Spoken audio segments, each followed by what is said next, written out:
اعوذ باللہ من الشیطان الرجیم بسم اللہ الرحمن الرحیم الحمد للہ الذی لا یبلغ مدحتہ القائلون ولا یحصی نعماءہ العادون ولا یعدی حقہ المجتہدون الذی لیس لصفتہ حد محدود ولا نعت موجود ولا وقت معدود ولا اجل ممدود فطر الخلائق بقدرته ونشر الرياح برحمته الصلاة والسلام على الرسول المسدد المصطفى العمجد المحمود الأحمد سیدنا و مولانا و مولا الکونین جد الحسن والحسین عانی ابو القاسم محمد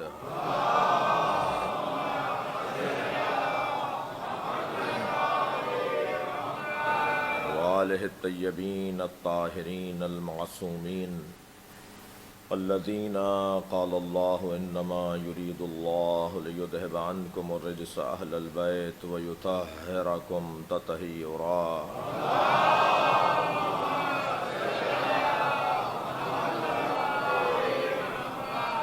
ولعنۃ اللہ علی اعدائہم اجمعین من یوم عداوتہم الی قیام یوم الدین اما بعد قال الحکیم فی قرآن الکریم بسم اللہ الرحمن الرحیم والعصر ان الانسان لفی خسر الا الذین آمنوا وعملوا الصالحات وتواصوا بالحق وتواصوا بالصبر صلی اللہ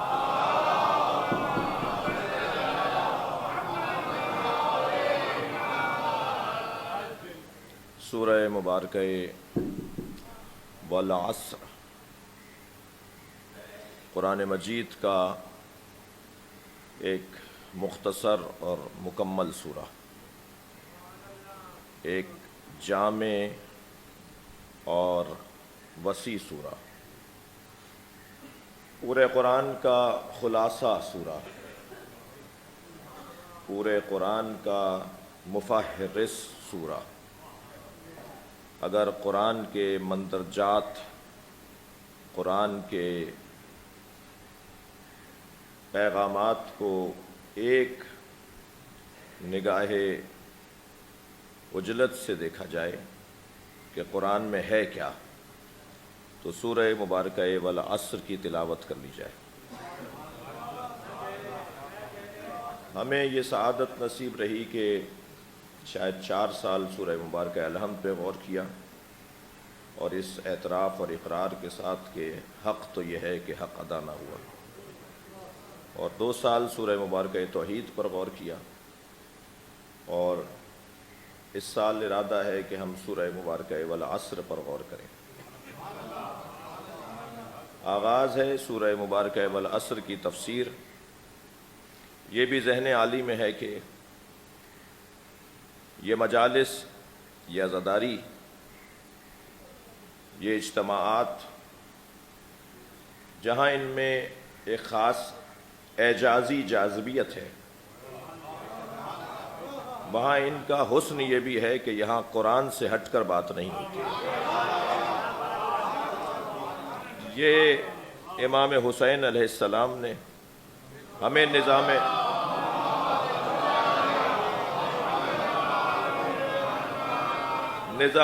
ہدایت مرتب کر کے دیا ہے۔ قیامت تک حسین نے ہر ملک میں، ہر شہر میں، ہر محلے میں مدرسے بنا دیے۔ یہ امام بارگاہیں حسینی مدرسے ہیں، اور امام حسین نے وہ جو نظریہ حسین کے اللہ نے دیا تھا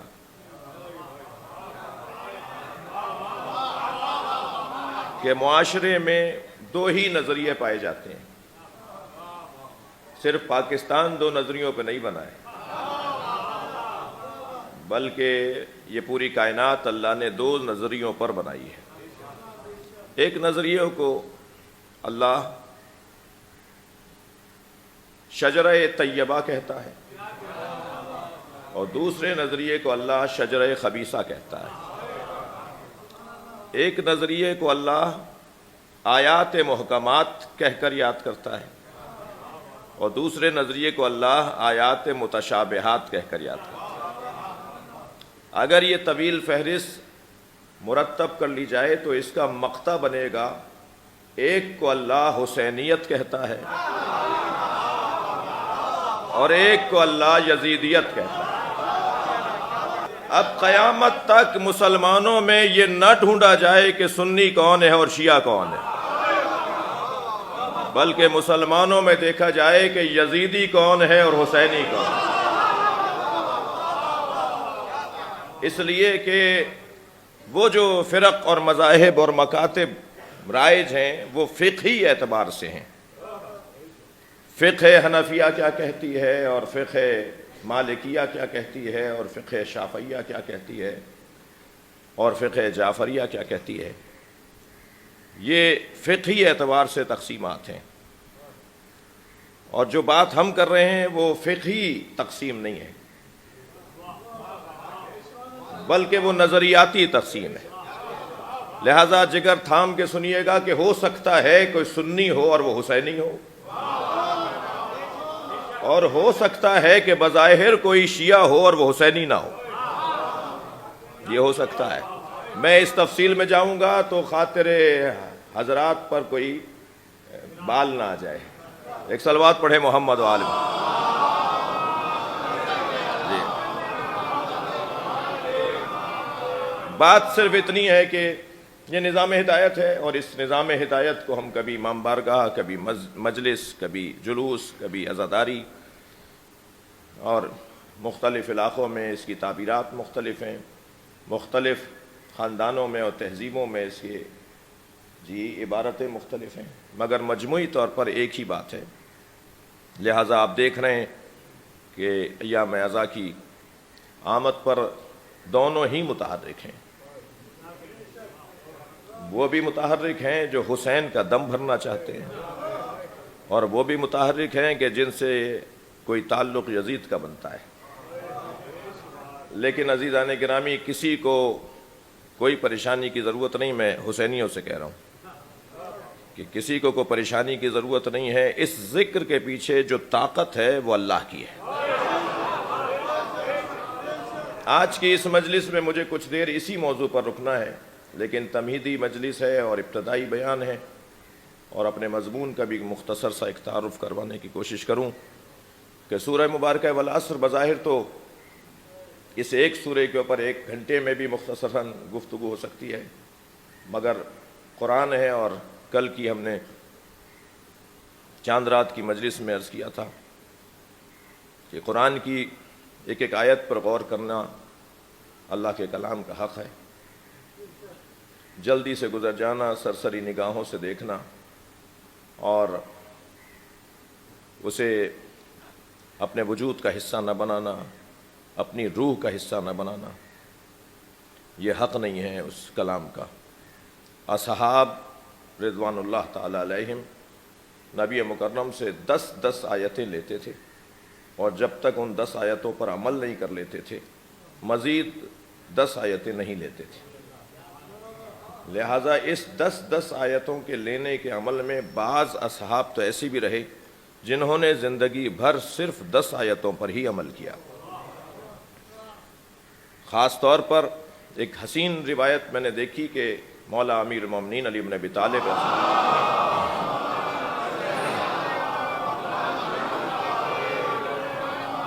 حضرت ابو ذر غفاری رضوان اللہ تعالی علیہ کے لیے کھڑے ہو جایا کرتے تھے۔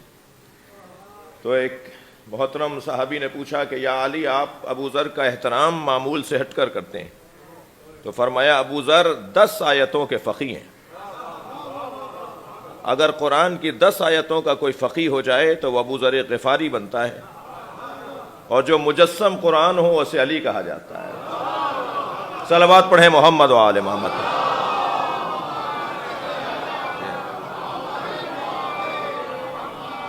تو ہم تو اس صف میں ہیں جس میں اصحاب اور چاہنے والوں کا عنوان ہے اور ہمیں آیات پر غور کرنا ہے۔ تو قرآن مجید کا یہ سورہ کیونکہ جامع سورہ ہے، اور اس کے تعارف میں یہ بھی کہوں کہ اگر ہم ڈھونڈیں پورے قرآن میں کہ اللہ نے کن کن عناوین پر آیات نازل کی ہیں، تو وہ عناوین ہیں جو سورہ مبارکہ والعصر میں بیان ہوئے ہیں۔ مثلا اس کتاب کا عنوان کیا ہے؟ جیسے ہر کتاب کا عنوان ہوتا ہے تو قرآن بھی تو کتاب ہے، هو الذی انزل علیک الکتاب، اللہ نے اپنے حبیب کے قلب پر کتاب کو اتارا ہے۔ تو یہ کتاب ہے تو کتاب کا تو کوئی عنوان ہوتا ہے، مضمون ہوتا ہے، کسی مضمون پہ لکھی گئی کتاب ہوتی ہے۔ تو یہ قرآن کتاب ہے تو کس مضمون پہ اللہ نے اس کو لکھا ہے؟ لکھنے والا اللہ ہے، اس کا کمپوزر اللہ ہے، اس کا مؤلف اللہ ہے، یہ لکھا ہوا اللہ کا ہے، اس نے کتاب نازل کی ہے۔ وہ اور بات ہے کہ ہم کیونکہ مادی نگاہوں سے دیکھتے ہیں اور مادے کے اندر رہتے ہیں اور خود مادی ہیں، تو ہمیں جب تک کاغذ پر نظر نہ آئے ہم کتاب مانتے نہیں ہیں، ورنہ کتاب کاغذ پر اترنے والی اور ہے اور قلب مصطفیٰ پہ اترنے والی اور ہے۔ جو کتاب قلب مصطفیٰ پر اتری ہے اسے وہی سمجھ سکتا ہے جو قلب مصطفیٰ میں رہتا ہو۔ لہذا علامہ اقبال رحمۃ اللہ علیہ جب قرآن کی تلاوت کر رہے تھے تو ان کے ابا نے پوچھا کہ بیٹا کیا پڑھ رہے ہو؟ دقت چاہوں گا اس بات پر۔ انہوں نے کہا حضور بابا کتاب قرآن پڑھ رہا ہوں۔ قرآن پڑھ رہے تھے، پوچھا کیا پڑھ رہے ہو؟ کہا قرآن پڑھ رہا ہوں۔ کہا اسے تو سوائے مصطفیٰ کے کوئی سمجھ نہیں سکتا۔ کہا حکم ہے کہ اسے پڑھا جائے اور اس میں تدبر کیا جائے؟ کہا نہیں، یہ قلب مصطفیٰ پہ اتری ہے، قلب مصطفیٰ میں جگہ بناؤ گے تو تمہیں قرآن سمجھ میں آئے گا۔ اور حسین جملہ کہوں کہ قلب مصطفیٰ میں جگہ جب بنے گی جب قلب مصطفیٰ فاطمہ کو راضی کیا جائے گا۔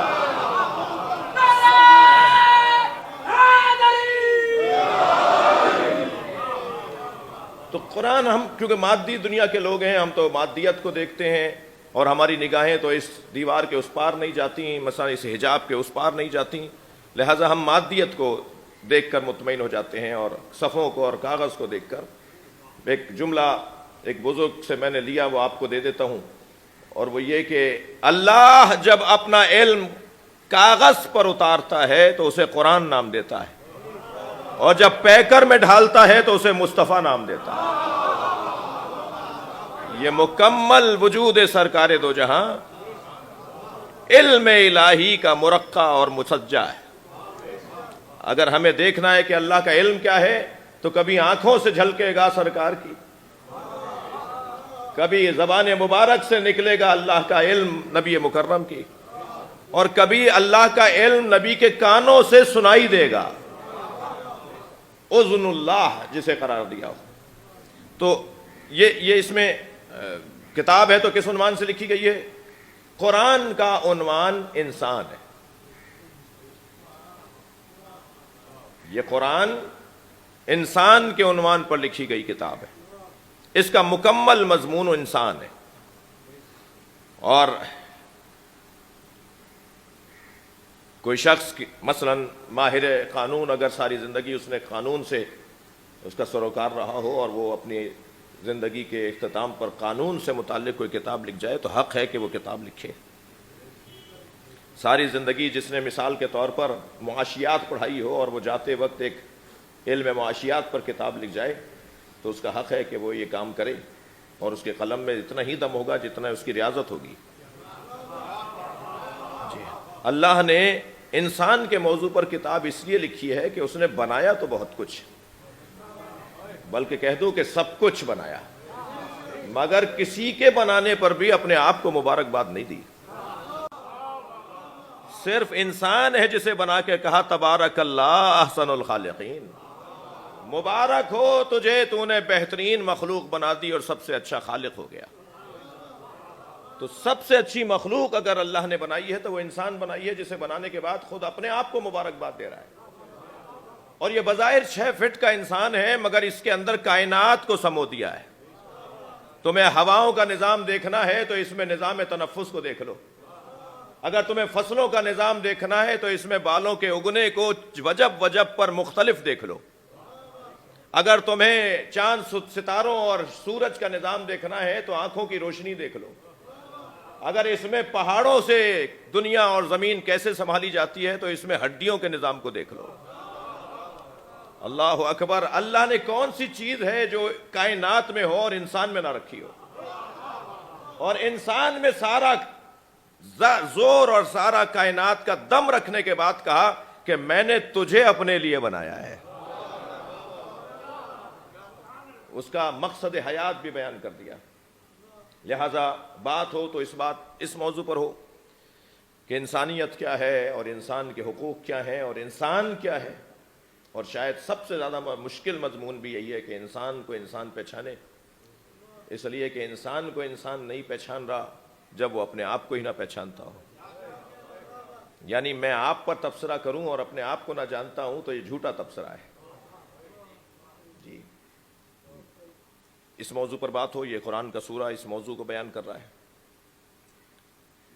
پھر اس انسان کے نقصان اور فائدے کے اوپر خاص توجہ ہے، جیسے عارضی، وقتی، فرضی، صلبی والدین اپنی اولاد کے لیے پریشان رہتے ہیں اور ان کے نفع و نقصان پر ہی زیادہ توجہ رکھتے ہیں، تو وہ جو رب مطلق بھی ہے اور رب نہیں ہے بلکہ اس سے پہلے خالق ہے، وہ خالق بھی ہے اور رب بھی ہے۔ جی، اس نے بنا کر ہمیں چھوڑ نہیں دیا، جی اس نے بنانے کے بعد ہم پر مکمل توجہ کی ہے، یعنی اتنی توجہ کی ہے کہ ہماری پرورش، ہماری تربیت کا اس نے انتظام پہلے کیا ہے اور ہمیں دنیا میں بعد میں بھیجا ہے۔ حضرت آدم کو پہلے خلق کیا ہے، سمجھانے والا پہلے آئے گا، کلاس بعد میں لگے گی، استاد پہلے بھیجے گا، سمجھنے والے بعد میں آئیں گے۔ اتنا اس نے ہماری تربیت کا خیال رکھا، لہذا نفع و نقصان کے بارے میں بھی وہی طے کر رہا ہے۔ ان الانسان لفی خسر۔ اب یہ خسران سے بچے گا کیسے؟ تو 4 نکاتی منصوبہ بھی اس نے دے دیا، اور ایسا نہیں ہے کہ کسی ایک کو لے لو تو پھر تمہارا مطلب پورا ہو جائے گا، چاروں چیزوں کو لینا ہوگا تب جا کے تم نقصان سے بچ سکو گے۔ ان میں سب سے پہلی چیز ایمان ہے، جو بظاہر نظر نہیں آتی مگر بعد والی 3 چیزیں اسے دکھائیں گی۔ بعد والے 3 نکات پہلے والے نقطے کو واضح کریں گے۔ اسی لیے یہ جملہ کہتا ہوا گزروں کو اللہ کو شناختی کارڈ کا مسلمان نہیں چاہیے، اللہ کو وہ مسلمان نہیں چاہیے جو زبان سے کہتا ہو کہ میں مسلمان ہوں، نہیں، تمہارا ایک ایک عمل پکار کے بتائے کہ یہ کلمہ پڑھے یا نہ پڑھے، اس سے زیادہ بڑا مسلمان کوئی اور نہیں ہے۔ صلوات پڑھ لیں محمد و آل محمد کا۔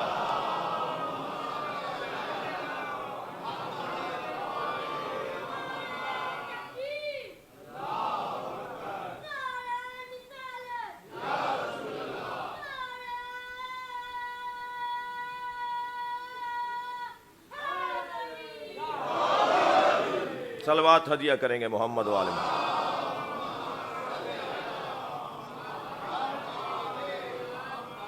لہذا سب سے پہلا مرحلہ انسان کی ترقی، تعالی، عظمت، بلندی کے لیے، رفعتوں کے لیے، انسان کی انسانیت کے ثبوت کے لیے سب سے پہلا مرحلہ ایمان کا ہے۔ دنیا میں آپ کو کوئی ڈھونڈنے سے نہیں ملے گا جو ایمان نہ رکھتا ہو۔ کچھ لوگ ملیں گے جو اللہ کو نہیں مانتے مگر اس نہ ماننے پر اتنے مضبوط ہیں کہ یہی ان کا ایمان بن گیا ہے۔ لہٰذا کوئی ایک بتائیے گا ڈھونڈ کر آپ کو ملے تو ہمیں بتائیے، وہ جو دہریے ہیں، وہ جو ملحد ہیں، وہ جو مادہ پرست ہیں، وہ جو کسی کو نہیں مانتے، وہ بھی اس نہ ماننے میں اتنے شدید ہیں کہ یہی ان کا ایمان ہے۔ لہذا ایمان انسان کی فطریات کا حصہ ہے، اس کی خلقت میں رکھا ہے۔ جیسے مجھے ہر کچھ دیر کے بعد پانی کی طلب ہوتی ہے، ہر کچھ دیر کے بعد مجھے بھوک لگتی ہے، ہر کچھ دیر کے بعد میرے بدن کے کچھ تقاضے ہیں، کچھ مطالبات ہیں، میں چاہوں یا نہ چاہوں وہ مطالبہ اٹھے گا، وہ میرے بدن سے آواز ضرور اٹھے گی کہ جو اللہ نے میرے اندر وہ سسٹم میں اور وہ نظام میں ڈال دیا ہے۔ ایسے ہی انسان کی روح کے نظام میں اللہ نے ایمان کو ڈال دیا ہے۔ کوئی انسان دنیا میں آپ کو نہیں ملے گا جو ایمان کا طالب نہ ہو، یعنی کسی غیبی معاملات کو مانتا نہ ہو، کسی طاقت نامرئی کو نہ مانتا ہو، کسی غیر محسوس ہونے والی توانائی کو نہ مانتا ہو، کوئی ایسی جگہ اسے ضرور ماننا پڑتی ہے کہ یہاں کوئی ہے جو مجھے بچا سکتا ہے، یہاں کوئی ہے جو میری مدد کر سکتا ہے۔ اور یہ سینکڑوں اور ہزاروں مثالیں ہیں، جب ہم اس مرحلے بیان پر تفصیل میں آئیں گے تو بات ہوگی۔ الا الذین آمنوا، سوائے ان لوگوں کے، بات مسلمانوں کی نہیں کی اللہ نے یہاں، جی بات مسلمانوں کی نہیں ہوئی ہے۔ ان الانسان کہا ہے، ان الاسلام، ان المسلمان نہیں کہا ہے، ان المومن نہیں کہا ہے۔ انسان کے یہ چار مطالبات ہیں اس کے وجود کے۔ سب سے پہلا ایمان، اس پر بات ہو کہ ایمان کے معاملات اور ایمان سے متعلق کیا گفتگو ہے۔ وعمل صالح، اچھا عمل، نیکی کا عمل۔ لہذا جب بات انسان کی ہو رہی ہے، ایمان کی ہو رہی ہے، تو اب جیسا ایمان ہوگا، جیسے آئیڈیالوجی ہوگی، جیسا تصور کائنات ہوگا، جیسی اینک لگا کے دنیا کو دیکھے گا۔ اب وہ کیا اینک لگا کے اس کائنات کو دیکھ رہا ہے؟ اگر اینک اس کے ہاں للہی ہے، صبغت اللہی ہے، الہی ہے، خدائی ہے، تو نماز بھی پڑھے گا، روزہ بھی رکھے گا، عبادات بھی انجام دے گا، اللہ کی بندگی بھی کرے گا۔ اور اگر اس نے اینک کوئی اور لگائی بھی ہے تو بس اسی کے مطابق زندگی گزارے گا۔ تو ایمان کے بعد عمل صالح، لہذا عمل صالح میں شاید مسلمانوں سے آگے اور بھی ہمیں نظر آئے، مسلمان نہیں ہیں مگر عمل صالح وہ انجام دے رہے ہیں۔ تو عمل صالح سے مراد عبادات توقیتیہ اور عبادات توقیفیہ نہیں ہے، جو وقف شدہ عبادتیں ہیں، جی جو وقت میں منحصر عبادتیں ہیں، توقیتی وقتی عبادتیں ہیں۔ ابھی نماز ظہر واجب ہے شریعت میں، مگر میرے اوپر ابھی واجب نہیں ہوئی۔ ہمارے اوپر نماز ظہر آج کی ابھی واجب نہیں ہوئی ہے، جی شریعت میں لکھ دیا گیا ہے کہ جب ایسا اتنا وقت ہو جائے تو پھر تمہیں نماز ظہر پڑھنی ہے۔ یہ توقیتی عبادت ہے۔ کچھ عبادات توقیفی ہیں، 8 چکر نہیں کر سکیں گے آپ خانہ کعبہ کے طواف کے، بھائی اللہ کے گھر کے ہی طواف چکر کاٹ رہے ہیں، 15 کر لیجئے، 9 کر لیجئے، 10 کر لیجئے۔ اگر ہم نے ایک بھی زیادہ کیا تو پچھلے بھی باطل۔ وقف میں توقیف میں وقف میں آپ اس مسجد کی تسبیح کو دوسری مسجد میں نہیں لے جا سکتے۔ فلاں مسجد میں اگر سجدگاہوں کو وقف کر دیا گیا ہو تو سجدگاہ ہے بھائی، کسی اور مسجد میں لے جا کے رکھ دو، نہیں لے جا سکتے۔ ایسے ہی توقیفی عبادات ہیں، صفا و مروہ کے درمیان 7 ہی چکر کرنے، نہ ایک کم نہ ایک زیادہ۔ بھائی جب سب سے مشکل نماز اللہ نے پڑھوانی تھی تو 4 رکعت پڑھوا لیتا۔ صبح کی نماز کی بات کر رہا ہوں، سب سے مشکل نماز، رات 4 بجے سوئے ہیں، پھر 1.5 گھنٹے بعد اٹھ جاؤ، جی خاص طور پہ کراچی والوں کے لیے تو فجر کی نماز ولایتیں لے کر آتی ہے۔ یہاں والے اگر فجر کی نماز میں پکے ہو جائیں تو بشارت دے رہا ہوں کہ اللہ ولایتیں عطا کر دے گا۔ صلوات پڑھیں ذرا محمد و آل محمد۔ مشکل ہے،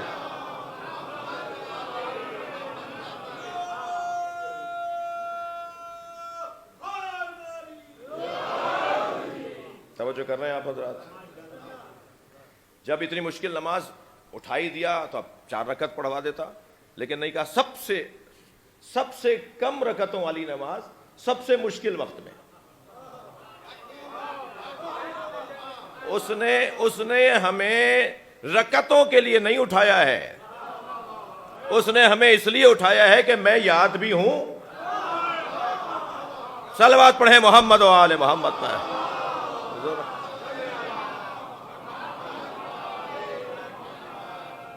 تو اب عمل صالح ایک عنوان اس سورہ مبارکہ والعصر کا، اور ایک عنوان اس کے بعد تیسرا عنوان وتواصوا بالحق، حق گوئی، جس کے نہ ہونے پر آج معاشرہ تباہی کی طرف ہے، آج معاشرہ مردنی کی طرف ہے، آج سماجیات، آج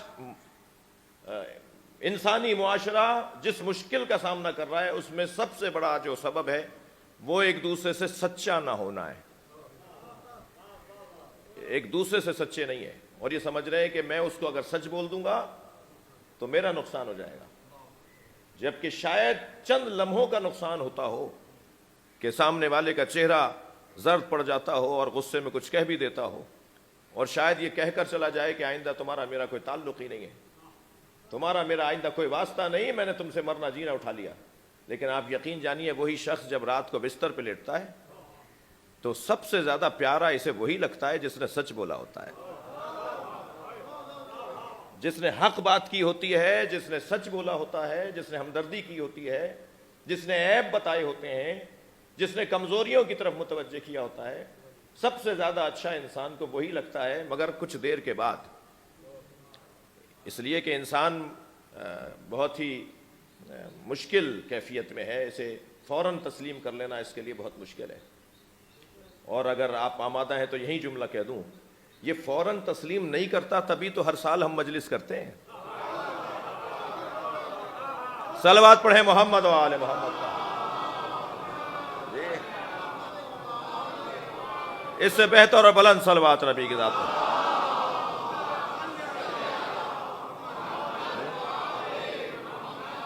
ذکر فإن الذکر تنفع المؤمنین، بار بار دہراؤ، یہ ایک دفعہ کے سننے سے مطمئن نہیں ہوتا، قانع نہیں ہوتا، اسے پہلی دفعہ کے سننے سے اطمینان نہیں ہوتا، یہ اس میں کچھ اور مطلب نکالتا ہے، پھر کچھ اور مطلب نکالتا ہے۔ تمہارا کام ہے دروازہ بجاتے رہو، ایک دن یہ ضرور کھلے گا۔ تمہارا کام ہے تذکر دیتے رہو، ہوشیار متوجہ کرتے رہو، لہذا وتواصوا بالحق، اس پر بات ہو، حق گوئی اور ایک دوسرے سے سچا ہونا، اور تواصو ہے آپ مجھ سے اور میں آپ سے سچا رہوں، دونوں کی نیتیں حق کی بنیاد پر ہوں۔ اور چوتھا عنوان آپ سورہ مبارکہ والعصر ہزاروں دفعہ پڑھ چکے ہیں، اور یہ وہ سورہ ہے کہ میں ابھی اس کے حوالے سے جب تیاری کر رہا تھا تو مسیحیوں نے اس سورے پر کیا کہا ہوا ہے، غیر مسلموں نے اس سورے کو کیسے لیا ہوا ہے۔ میں نے 2 ہندو اسکالروں کی تقریریں سنی سورہ والعصر کے اوپر، کہ غیر مسلم ہندو سورہ والعصر کو کیسے پڑھ رہے ہیں۔ ایک ہندو پروفیسر خاتون یہ فرما رہی تھی کہ میں نے سورہ والعصر پڑھ کر ہی تو قرآن پڑھنا شروع کیا جی، اور مجھے قرآن اس سورے نے پڑھوایا ہے۔ اب زیادہ نہ بات کروں کہ کہیں مجھ پہ کوئی فتویٰ نہ آ جائے۔ ایک صلوات پڑھیں ذرا محمد و آل محمد۔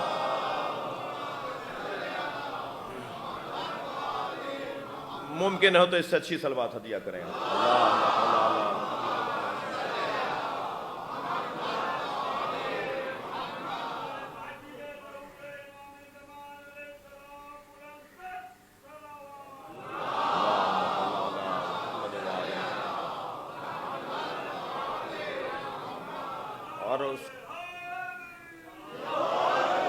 اور اس کے بعد پھر آخری عنوان جو انسان کو خسارے سے بچائے گا، نقصان سے بچائے گا، وہ عنوان ہے صبر، وتواصوا بالصبر۔ اور صبر بھی یہاں 2 طرفہ ہے، آپ مجھے برداشت کریں، میں آپ کو برداشت کروں جی، آپ میرے حق میں میدان میں ڈٹے رہیں، میں آپ کے حق میں میدان میں ڈٹا رہوں۔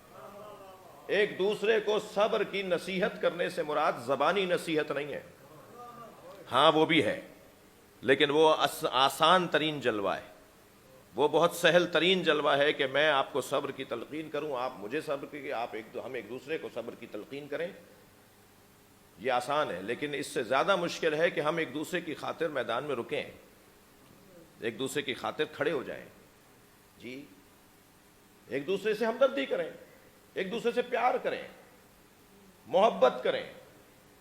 جس بنیاد پر پیار کرنا ہے وہ انسانیت ہے، اللہ اکبر، جس بنیاد پر انسان کو ایک دوسرے سے پیار کرنا ہے وہ انسانیت ہے۔ میں دل جلائے بیٹھا رہتا ہوں کہ فلاں نے علی ولی اللہ تک کلمہ کیوں نہیں پڑھا، اگر فلاں علی ولی اللہ تک کلمہ نہیں پڑھ رہا تو شاید اس میں خود محرک ہوں کہ میں نے اس سے پیار ہی نہیں کیا۔ اگر کوئی آج تک حسین کی عزاداری میں شریک نہیں ہوا تو اس میں اس کا قصور نہیں ہے، میں نے حسین اچھا پیش ہی نہیں کیا، میں نے امام حسین کی اچھی تصویر ہی اس کے سامنے نہیں رکھی، جو حسین مولا کی تصویر تھی وہ میں نے سامنے ہی نہیں رکھی، اور شاید اس میں بڑا سبب یہ ہو کہ مجھ پر ہی حسین کی تصویر روایتاً تو واضح ہے، حقیقتاً واضح نہیں ہے۔ میں نے جو بڑوں سے سن لیا، کہیں سے سن لیا، وہی میں بیان کرتا چلا گیا، مگر حسین ابن علی پر تو خود میں نے اب تک غور نہیں کیا، میں کسی اور کو کیا دعوت حسین دوں؟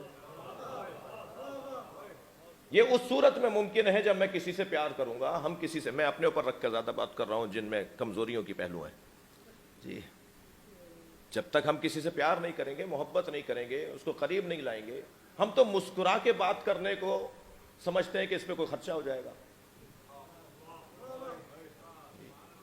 ہمارا چہرہ ایسے بگڑا رہتا ہے جیسے ہمارے سارے، معاف کیجیے گا میں کبھی کبھی عوامی زبان میں بات کر لیتا ہوں، خطیب بھی عوامی ہوں، جیسے ہمارے سارے جہاز ڈوب گئے ہوں، جیسے ہماری ساری زندگی تباہ ہو گئی ہو، اور ہم بات کرتے وقت ایسے منہ بگاڑ کر بات کر رہے ہوتے ہیں کہ سامنے والا آئندہ توبہ کرے گا کہ ان سے تو بات بھی نہیں کرنی، اتنا بھی قریب نہیں آؤں گا اس کے جتنا آج آ گیا تھا غلطی سے۔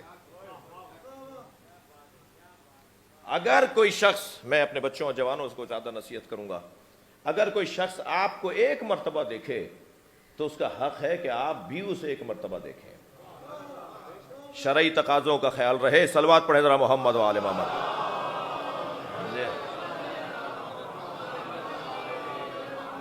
اس سے بلند اور بہتر صلوات۔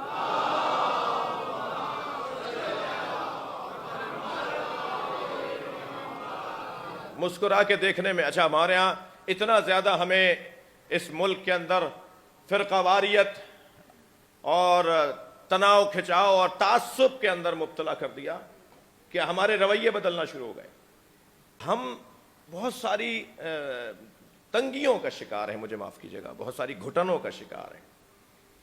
البتہ یہ والی باتیں ہر ایک کے لیے بہت آسان بھی نہیں ہیں، لیکن مجموعی طور پر یہ سورہ، ایک صلوات پڑھے محمد و آل محمد۔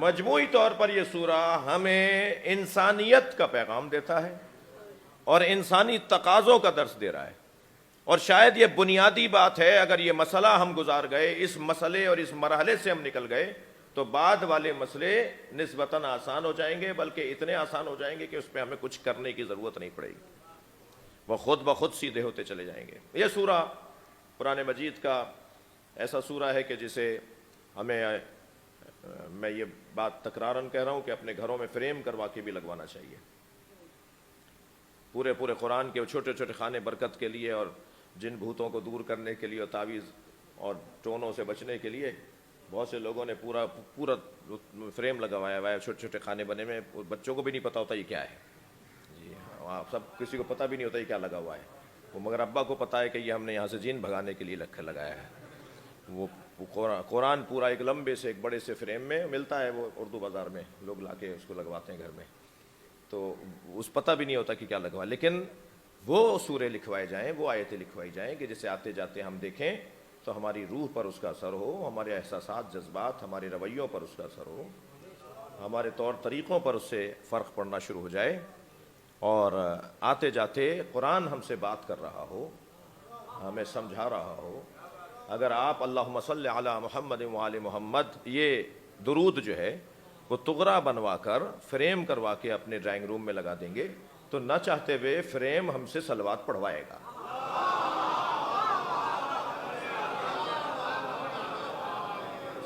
ایسا ہی ہے، اور ایسے ہی اگر مثال کے طور پر قرآن مجید سورہ مبارکہ تکویر کی آیت فَأَيْنَ تَذْهَبُونَ، کہاں جا رہے ہو؟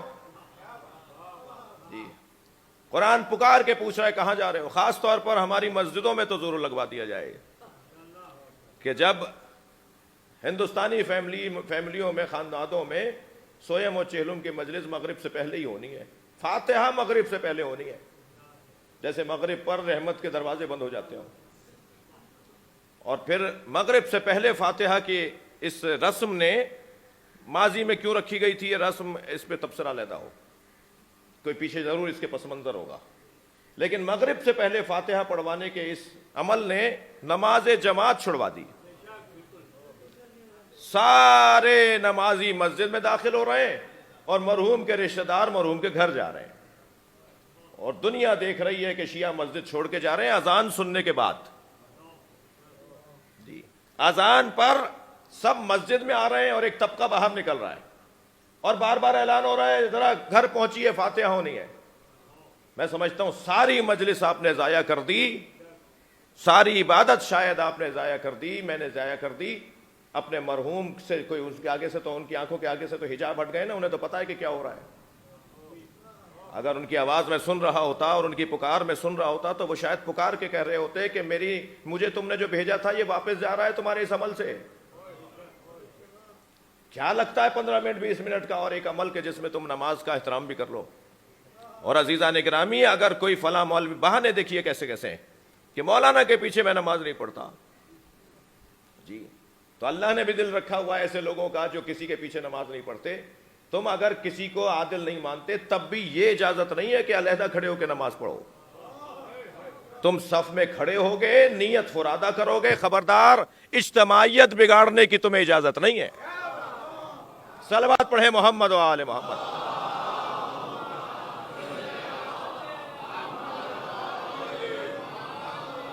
اس سے بہتر صلوات نبی گزر.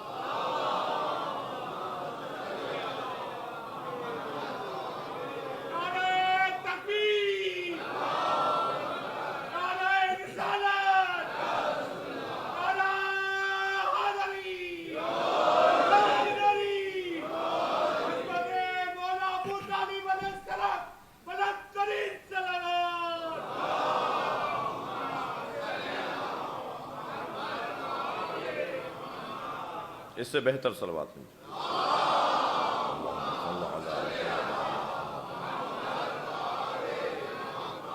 عزیزان گرامی, گفتگو اور عنوان آپ کے ہاتھ میں ہے اور کل سے بات آگے بڑھے گی, مگر جو سوچا ہے طالب علمانہ انداز سے اپنی کم علمی اور کم مائیگی کا احساس اور اعتراف کرتے ہوئے, تو ہم ان دنوں میں عصر مصطفیٰ پہ غور کریں گے, کیونکہ اللہ نے قسم نبی کے زمانے کی کھائی ہے. اور جس زمانے کی اللہ نے یہاں قسم کھائی ہے والعصر کہہ کر, مفسروں نے لکھا ہے, کل سے بات تفصیل سے ہوگی, وہ زمانہ ہمیں دیکھنا ہے کہ وہ زمانہ کیسا تھا, اس زمانے کے جلوے کیا تھے, وہ صاحب زمانہ کیسا تھا. جن ایام میں ظاہری طور پر سرکار دکھائی دیتے تھے, نظر آتے تھے, نفس لیتے تھے, جی گزرتے تھے, ملتے تھے, خوش ہوتے تھے اور کبھی کبھی ناراض ہوتے تھے, تو ان ایام میں کچھ دن کے لیے پلٹنا ہے, اور شاید ان ایام میں پلٹنا ہی ہمارے ایام اعزاء کا حاصل اور مقصد ہے. ہمیں ایک ہی آواز بلند کرنی ہے اور وہ آواز بلند کیے جائیں گے, اور وہ یہ ہے کہ ہمیں عصر مصطفیٰ چاہیے.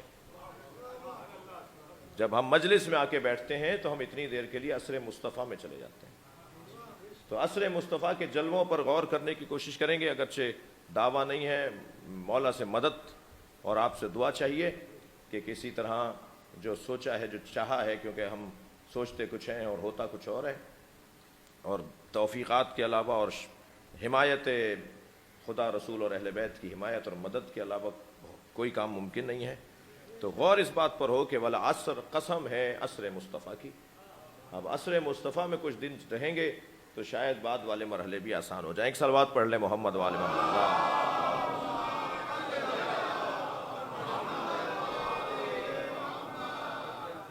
عزیزان گرامی, اس عصر میں آج کے بیان کو پھر کل کے بیان سے مسلسل کریں گے. اس عصر میں جسے عصر مصطفیٰ کہا جاتا ہے, اس عصر میں ہمیں جو چیز شدت سے نظر آتی ہے وہ حسین سے پیار ہے, وہ نبی مکرم کا امام حسین سے پیار ہے.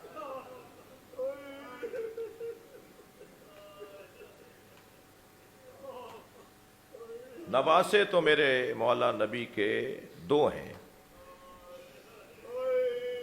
ایک حسن ایک حسین علیہم السلام.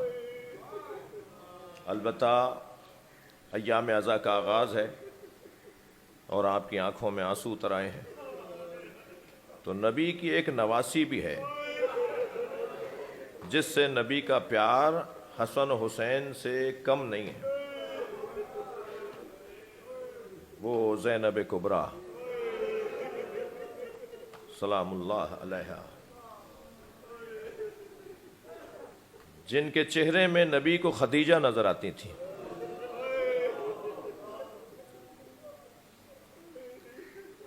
جناب زینب کبریٰ بی بی خدیجۃ الکبریٰ سے مشابہ تھی۔ آپ کا جو شمائل لکھے ہیں وہ بی بی خدیجہ سے مشابہ ہیں۔ کچھ لوگ تصورات میں کہیں پہنچے ہوں گے، اگر جناب زینب کا چہرہ مبارک بی بی خدیجہ جیسا تھا، اگر جناب زینب کا قد مبارک جناب خدیجہ جیسا تھا، تو شاید امام حسین اس لیے لائے ہیں جن کے آباء و اجداد نے بیوی خدیجہ سے مال لیا، خدیجہ نے جن کے بزرگوں کو مال دیا، قرضے دیے، شاید کسی کو حیا آ جائے، شاید کسی کو حیا آ جائے، مگر رونے والوں، بغض اور حسد کا حال یہ تھا کہ حبیب کا لاشا تو یہ کہہ کر اٹھا لیا کہ ہم نے حبیب کا نمک کھایا ہے۔ اجرکم اللہ، آغاز محرم ہے، زہیر قین کا لاشا تو یہ کہہ کر اٹھا لیا کہ ہم نے زہیر کا نمک کھایا ہے۔ ایک ایک سردار کے لاشوں کو اٹھایا جاتا رہا۔ شاید جناب زینب یہ سوچ رہی ہوں کہ اب کوئی بڑھ کر کہے گا کہ ہمیں حسین کی نانی نے قرضہ دیا تھا، ہمیں حسین کے نانا نے معاف کیا تھا، ہمیں حسین کے بابا نے یہ عطا کیا تھا، مگر عزاداروں سارے لاشیں اٹھا لیے، ایک زہرا کے لال کا لاشا کربلا کے بیابان میں تنہا رہا اور مشرق کے گھوڑے مغرب دوڑ گئے۔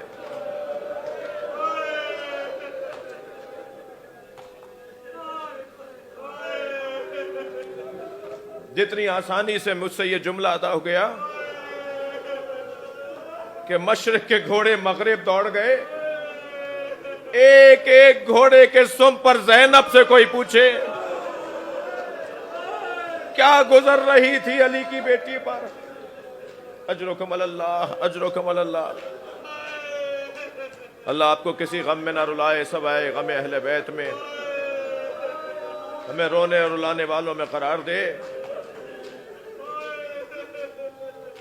شاید اللہ نے حضرت علی اکبر کو شبیہ مصطفیٰ اس لیے بنایا تھا، اور شاید صبح عاشور کی اذان علی اکبر سے اس لیے کہلوائی تھی تاکہ یہ لہجہ جو نبی کا لہجہ ہے، وہاں 500 سے زیادہ حافظان قرآن تھے، وہاں 1000 سے زیادہ صحابہ کرام تھے، یہاں حسین کے ساتھ بھی صحابی تھے، شاید کسی کو وہاں یاد آ جائے، اور ایسا ہوا بھی، ایسا ہوا بھی، ایسا ہوا بھی، صرف ہور نہیں آئے ہیں وہاں سے۔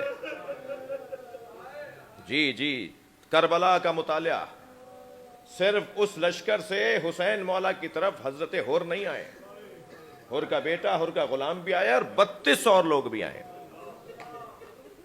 بھائی یہ تو 32 ہیں، حسین تو ایک کا انتظار کر رہے ہیں، کسی ایک کو ہدایت مل جائے، کوئی ایک آ جائے وہاں سے یہاں اور دوزخ کو چھوڑ کے جنت کی طرف آ جائے۔ لہذا کربلا میں 72 شہید تو وہ ہیں جو مولا کے ساتھ مدینے سے مکہ آئے اور مکہ سے کربلا آئے، لیکن کربلا میں شہید 72 نہیں ہیں۔ آپ نے بارہا گنج شہیدہ کی زیارت کی ہوگی، اور جو نہیں گئے اللہ انہیں لے جائے۔ جب آپ حرم امام حسین میں گنج شہیدہ، جہاں ایک بڑی قبر میں امام سجاد نے سارے شہیدوں کو لٹایا، اس قبر پہ جو لکھے ہوئے نام ہیں نا، ان ناموں کو پڑھیں گے تو وہ 72 نہیں ہے، کربلا میں 132 شہید ہیں جی۔ لیکن عزیزو، اس حسین نے انتظام کو تو بہت کیا، کسی طرح ایک انسان کو بھی ہدایت مل جائے۔ حتیٰ میں پڑھ رہا تھا کہ میرے مولا نے 10 لوگوں کی گردن تک تلوار لا کر تلوار کو ہٹا دیا اور اسے بھاگنے دیا، اسے بچنے کا موقع دیا۔ یزیدی لشکر کا ایک سپاہی جب اس نے 1 2 3 نہیں 10 لوگوں کو، 12 لوگوں کو دیکھا کہ حسین مار دیتے، مر گیا تھا، مگر حسین نے تلوار ہٹائی تاکہ بھاگے، چھوڑ کر چلا جائے، تو وہ اپنے گھوڑے پر حسین کے جہاں امام جا رہے تھے وہاں سامنے آ کے دور سے آواز لگاتا ہے، جس طرف امام کے گھوڑے کا رخ تھا وہاں سامنے آ گیا اور دور سے آواز لگا کے کہا کہ میں دیکھ رہا ہوں کہ آپ کچھ لوگوں کو چھوڑ دیتے ہیں۔ تو امام نے وہیں سے آواز دے کر کہا اس کی نسل میں مومن آنے والا ہے۔ اللہ اکبر۔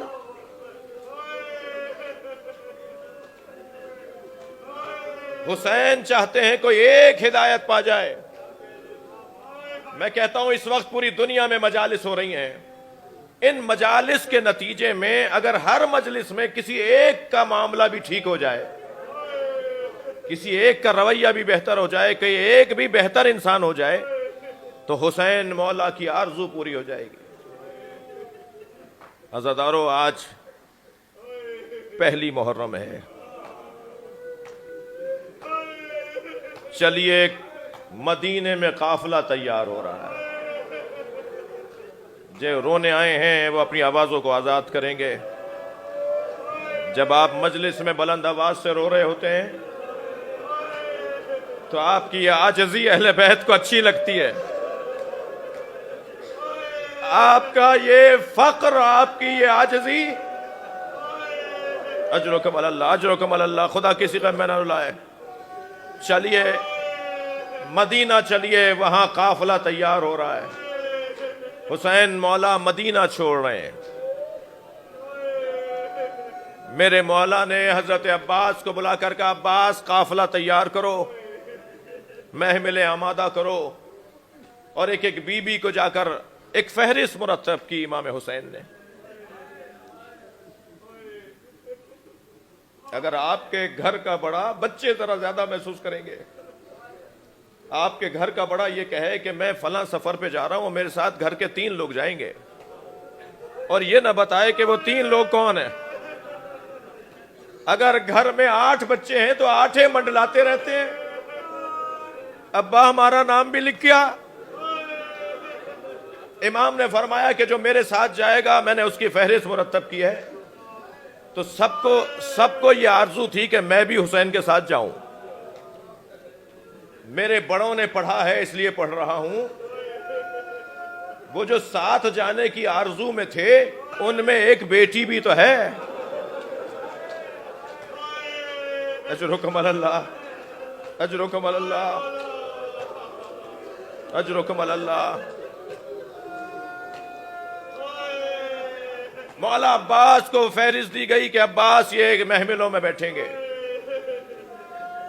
اور جن کے نام نہیں تھے، اب میرا دل کہتا ہے، کچھ کتابوں میں تو نہیں لکھا مگر انسانی احساسات تو سمجھے جا سکتے ہیں، میرا دل کہتا ہے کہ جن کے نام نہیں تھے وہ عباس مولا کی آزمائش تھی کہ کیسے انہیں کہیں کہ آپ کا نام نہیں ہے۔ جو نام نہیں تھے ان میں 4 معمر بیویاں بھی تھیں، جو نام نہیں تھے ان میں ایک بیٹی بھی ہے۔ جب قافلہ تیار ہونے لگا، محملیں لا کر لگائی گئیں، تو ہر محمل کا پتہ تھا کہ اس میں کون بیٹھے گا۔ مقتل نے لکھا ہے، تاریخ نے لکھا ہے کہ بعض محملوں میں 1 سے زیادہ بیویاں بیٹھتی تھیں اور بعض محملوں میں 1 بیوی بیٹھتی تھی، اور جب محمل لا کے لگائی جاتی تھی تو آواز دی جاتی تھی اس در اشرف پر کہ اب بی بی رباب آ رہی ہیں، اب جناب ام لیلہ آ رہی ہیں، اب جناب ام فروہ آ رہی ہیں۔ ایک ایک بی بی آ کر تھکیں گے نہیں جنہیں رونا آ رہا ہے۔ ایک ایک بیوی آ کر اپنی اپنی محمل میں بیٹھتی رہی، مگر سنیں گے عزادارو جب آواز دی نا کہ زینب آ رہی ہیں، یقین جانیے بنی ہاشم کا ہر جوان کھڑا ہو گیا۔ حسین وہاں سے چلے، علی اکبر وہاں سے بڑھے، عباس مولا نے تو پیروں میں رکابوں کو تھاما، بڑی شان سے زینب کو بٹھایا۔